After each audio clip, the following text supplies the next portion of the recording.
In today's video, I want to talk about what's coming next. In the next 24 hours, we're having a possible government shutdown. Who will it hurt? And how can you prepare so you don't get caught in the storm? This isn't just about politics on TV. It's about your job, your bills, and your future. This morning, jobs under threat as the clock ticks towards a government shutdown. I think you could very well end up with a closed country for a period of time. The Trump administration threatening to fire federal employees if a deal to fund the government isn't reached in less than a week. Usually, if the government shuts down, some workers go on unpaid leave. But now the White House raising the stakes, saying additional jobs will be lost for programs that will lose funding and are not, quote, consistent with the president's priorities. Overnight, Democratic Senate leader Chuck Schumer calling the move, quote, intimidation, saying Donald Trump has been firing federal workers since day one, not to govern, but to scare. This has nothing to do with funding the government. Right now, Congress is stalling. Trump and lawmakers haven't passed a budget, and agencies are being told to prepare for shutdown. What does that mean for regular people? Federal workers furloughed or laid off. Services delayed, healthcare checks, food inspections, benefits. Everyday Americans left hanging because the system is broken. This isn't just Washington's drama. This is real life. When your paycheck stops or your benefits stop. Memo just leaked last night that Donald Trump intends to fire up to 1.9 million federal employees if the government shuts down a week. How is he able to do this? Because what typically happens when the government shuts down is that the federal jobs that are paid for by discretionary funds, which is what Congress sets every year, are furloughed, essentially. So people who train air traffic controllers, for example, or people who are park rangers and training park rangers, these people oftentimes are told to go home, they can't do anything, and that when the government shutdown is over, they return. What Donald Trump is suggesting is instead of furloughing those people, he will fire them. What does that mean for you? It means that EPA field inspectors, it means HUD specialists who help you with affordable housing, it means Social Security claims processors who are handling new claims will be completely fired, not even furloughed. Now, there are people who are considered essential employees, like your air traffic controllers, who work through this. They do not get paid. And why is he doing this? Is because he is intimidating Democrats into bending the knee so that they don't shut down the government. When I was chief of staff at Labor, I saw how much harm Trump did the first time because there were so many open positions that inspected work sites for safety, for example, that even to get to the baseline of what happened before Trump's administration in terms of hiring would take years. He is trying to completely destroy government as we know it, rebuild it in his image, and the impact may be generational. Is any of this legal? Probably not, but this is what Donald Trump does. He acts first and worries about the legal ramifications later. The implications and the harm for our country are dire, and we are just getting started on how bad this could be. Now let's talk about the anger. People are fed up with the scams and abuse of the system. Some folks stayed on government's aid longer than needed. Some tricked the rules. That resentment fuels cuts. But here's the truth. When shutdowns hit, they don't just hit scammers. They hit the single moms who work for the post office. They hit the veterans waiting on benefits. They hit you when the program freezes. So yes, cuts are coming, but the fallout will reach farther than anyone admits. We met with the president for the first time since all of these issues started, even though we have requested repeated meetings with Leader Thune, Speaker Johnson, and the president. We have very large differences on health care and on their ability to undo whatever budget we agree to through rescissions and through impoundment, as well as pocket rescissions. And I think for the first time, the president heard our objections and heard why we needed a bipartisan bill. Their bill has not one iota of Democratic input. That is never how we've done this before. When I was leader, we negotiated 4 times with Republicans, and we never had a shutdown. And so it's up to the Republicans whether they want to shut down or not. We've made to the president some proposals. Our Republican leaders will have to talk to them about them, but ultimately he's the decision maker. And if he will accept some of the things we asked, which we think the American people are for, on health care and on rescissions, he can avoid a shutdown. But there are still large differences between us. It was a frank and direct discussion with the President of the United States and Republican leaders, but significant and meaningful differences remain. Democrats are fighting to protect the health care of the American people, and we are not going to support a partisan Republican spending bill that continues to gut the health care of everyday Americans. Period. Full stop. There's a Republican-caused healthcare crisis that is causing hospitals and nursing homes and community-based health clinics all across the country, in rural America, urban America, small-town America, the heartland of America, and black and brown communities throughout this country. And that crisis is happening right now. And that's why we believe there is urgency to both keeping the government open, reaching a bipartisan spending agreement that actually meets the needs of the American people in terms of their health, their safety, their economic well-being and quality of life, while also addressing the dangerous Republican healthcare crisis. So what the Trump administration is doing right now with this shutdown threat isn't really about a budget. It's about control. And once you understand the psychology behind it, you can see exactly how they're trying to play the American people. Now, normally, right, when the government shuts down, workers are furloughed. They take a pause and then they come back once the shutdown ends. But this time, Trump's team is saying, no, no, no. Permanent firings. That's not a plan to save money. That's intimidation.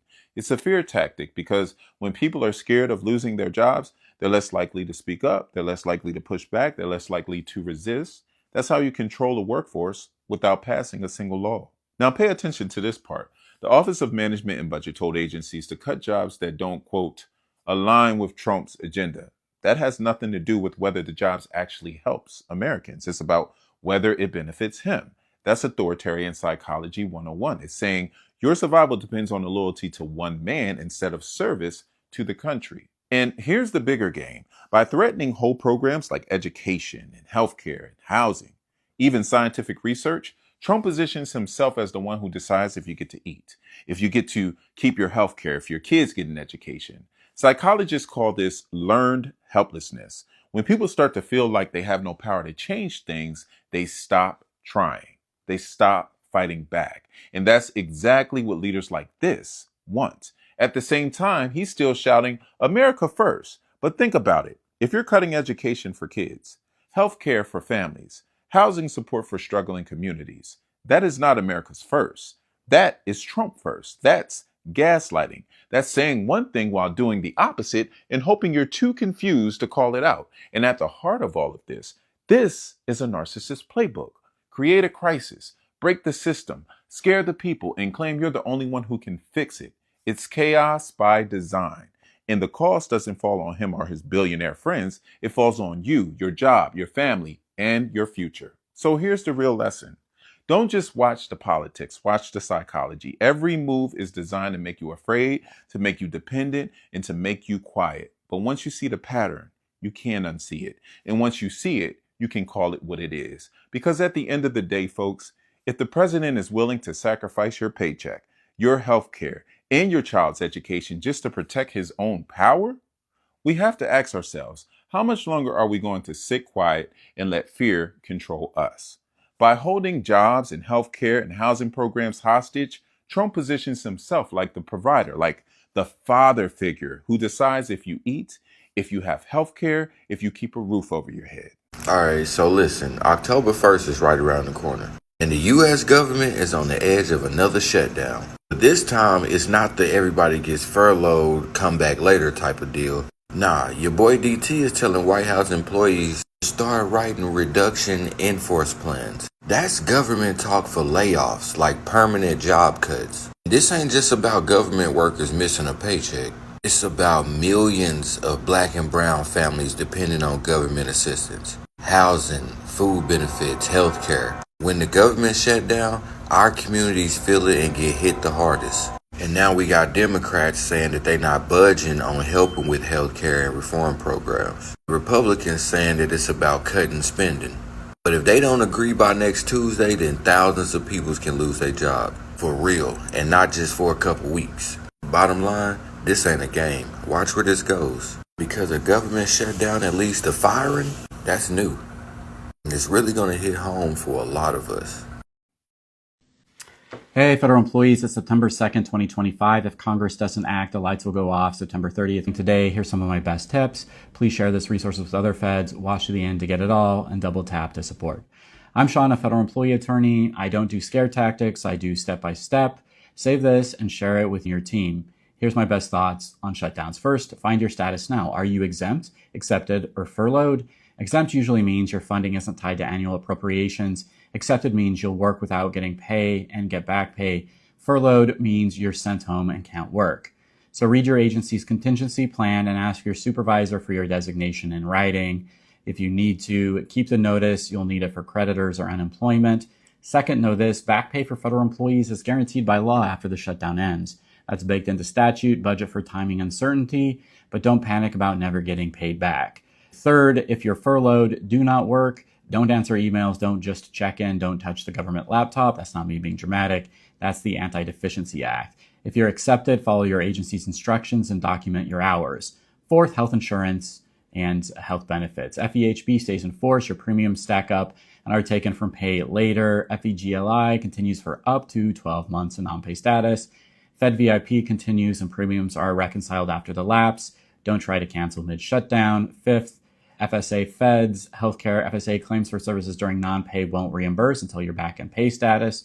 Dependent care FSA can reimburse during non-pay only if it's letting you or your spouse work, look for work, or attend school full-time. Plan appointments and cash flow accordingly. Follow up with a benefits expert on that. Sixth, TSP. Contributions pause if there's no paycheck. You can still request a new TSP loan if you truly need a bridge. Existing loan payments. So what can you do right now? Build emergency cushion if you already don't have one, because we've been talking about it forever on this channel and I always promote that. Even small savings count. Cut extra subscriptions, luxuries, anything draining your cash, side hustles, remote gigs, part-time work, freelance. Don't wait for normal to come back. Work and hustle. If you know you don't got the savings, go get a side job right quick. Go DoorDash tomorrow. Know your rights. Check with HR unions or government websites about furlough policies. Community matters. Check on your neighbors, share resources. Don't weather this storm alone. This is about survival, not waiting on politics to fix your personal life. I don't know if y'all know this or not, but the government may be about to shut down. So basically, the funding for the government expire here shortly. I think September 30th. So basically, what happens is the Senate has to have 60 votes to pass the budget. There's not 60 Republicans. So that means some Democrats have to vote for this budget. The Democrats basically said, what we gonna get for our vote? We not just giving y'all our vote just because. We got to negotiate, which is typical of the process because, you have to negotiate to get these people vote. Trump said he ain't negotiating, just do it without the Democrats. Thing is, you can't do it without the Democrats because you need 60 votes. They don't got 60 votes. So now the White House and Trump them saying that, if the government shut down, we're just going to fire a whole bunch of federal workers, and they're instructing their agencies to create a mass firing plan. This is because the Republicans don't want to negotiate the budget, which they should do because they need Democrats to pass it. Yeah, and the reason that the government always is about to shut down is because instead of creating a budget and doing the appropriation process like they're supposed to, they just keep on doing continual resolutions, which is basically just kicking it down the road. We are just a few hours away from a government shutdown. So what can you expect if it actually happens this time? And it looks like it will. First, you have to understand that a government shutdown is not random. It's scheduled. And if it happens, it doesn't mean the U.S. government is broke. And it doesn't mean the U.S. government has no money. The U.S. government has plenty of money. If the government shuts down, it means Congress has failed to do the one job that it has. See, the U.S. government runs on a fiscal calendar from October 1st through September 30th. And every single year, it is Congress's job to find a way to fund the government before the fiscal year ends. That means it's Congress's job to figure out how much money each department and agency will get in their budget and figure out which priorities will and will not be funded. And if September 30th comes around and there is no spending plan approved by both the House and the Senate and signed by the president, no government agencies or departments get their budget allotment, so they don't have money to operate. Then they have to close, and ultimately the government shuts down. And tomorrow is September 30th, and we are not even in the ballpark of a deal to keep the government open. Okay, so now that you know how government shutdowns happen, let's talk about what happens when the government shuts down. During a shutdown, the federal government must stop all non-essential functions until Congress passes a spending bill. Each agency and department determines what work is essential and what is not. And in this Trump administration, the executive branch also has a big say. The federal workers who are considered non-essential will be furloughed, and agencies and departments that are considered non-essential will close. Now, instead of running down a list of what is considered non-essential and will be shutting down because it's a pretty long list, it's actually much easier to tell you what is considered essential and will be staying open. So Social Security, Medicare, veterans benefits, military operations, law enforcement, U.S. Immigrations and Customs Enforcement, ICE, U.S. Customs and Border Protection, CBP, and Air Traffic Control, all those departments will stay open. However, depending on how long the shutdown lasts, the people who work at those departments and agencies may have to go to work without pay. The longer the shutdown lasts, the worse things get. Almost immediately after a government shutdown, the national parks will close. So if you have a trip planned to see one of our beautiful national parks in the next week or so, you may want to reschedule. And if the shutdown lasts more than a few days, passport processing could slow down or stop. Federal courts, including immigration courts, could start postponing or canceling hearings. And some federal government contractors may not get paid. Now, your payments from Social Security, Disability, Medicare, Medicaid, those will all still be processed and the post office will stay open. However, some of the federal employees who work at those places are considered non-essential. So if you are looking to get help at those places, or you want to perhaps process a new disability or Social Security claim, or if you have questions about your existing benefits, getting those answers will become more difficult the longer the shutdown lasts.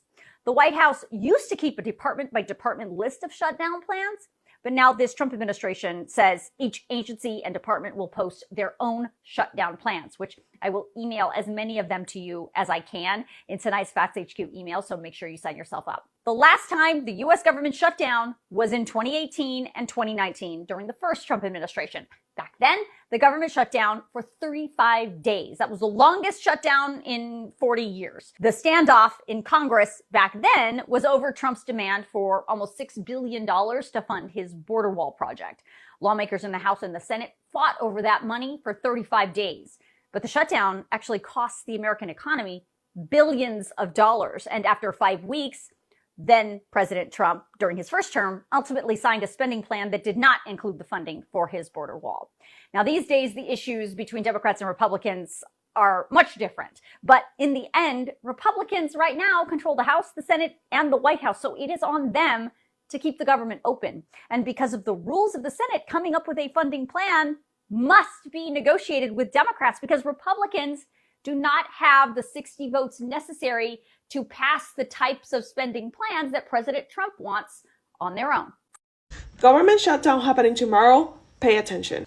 President Trump met today with congressional leaders and they couldn't reach a consensus. GOP wants funding until November 21st and Democrats want funding until October 31st with healthcare protections included, such as Medicaid protections to prevent further cuts, access to essential healthcare services, and protections to ensure federal employees' health benefits. If Congress doesn't reach a consensus, some federal workers could be let go or face delay in payments. Some CDC, NIH, and TSA staff could also be impacted. Essential programs such as Social Security, Medicaid would not be impacted directly, and private jobs like airport food chains usually aren't impacted. As always, spread the word and save this for more updates. A shutdown shows how fragile this system really is.